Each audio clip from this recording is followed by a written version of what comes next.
Hey guys, it's Andrew Grove, aka This Passing, with another replayer review video for CardRunners.com. And if you've been following along, I hope you're enjoying the first two parts. This is the third video out of 6 I think I'll be doing in the early part of this year.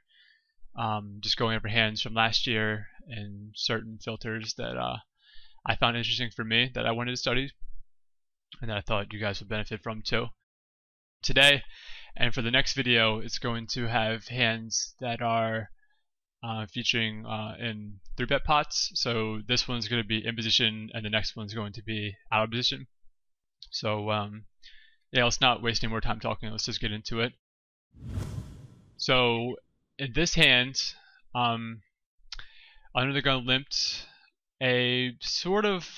This is playing sort of recreationally. He's limping a lot of hands, 38%. Or his overall VPIP is 38%. His raise pre-flop is 12%, which seems pretty static. Like he's stealing about the same amount from the cutoff, the button, and the small blind, around 16% or so. It seems like on average. He's calling a lot from the blind, stuff like that. His post-flop,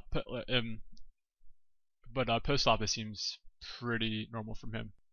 So yeah, so undergun limped, this player raised, I squeezed, I guess. Is that a squeeze or not? I'm not sure if it's a squeeze, if someone limped or not, but I 3-bet nonetheless, and they both called.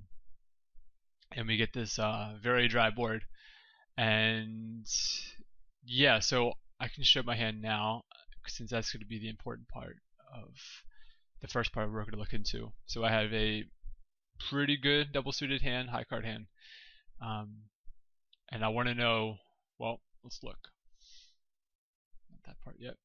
So the main question I had going into this was, how should I use my ace king hands like this to balance my my overpair value range, mainly aces and kings, since ace king is like blockers to that, and what's the ratio, and should I check or bet them?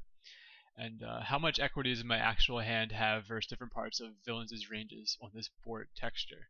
So at first we're just going to look at some stuff pre-flop, and I think it's important stuff to consider. So pre-flop we have about 50% versus a 13% range, and that's the range that villain was opening from. Yes, this is 13% raise first, about 12% from middle position, so I think it's about the same, since he's going to be like isolating somebody. And for El Negro, it was kind of difficult to give him a range, because he limps a lot of his range from under the gun, and it's not really, in my experience with him, it's not really, it doesn't really indicate either way, like, it's not really a reflection of his overall stats, his under the gun range. It's kind of a lot different from his other parts of his ranges. So the 40-28 there, I don't think it really applies to his under the gun range. He like limps a lot of hands there. And I think a lot of this too, I'm just going to be looking at versus middle position, but we'll see in a second. So we have, our actual hand is like flipping versus range pre-flop.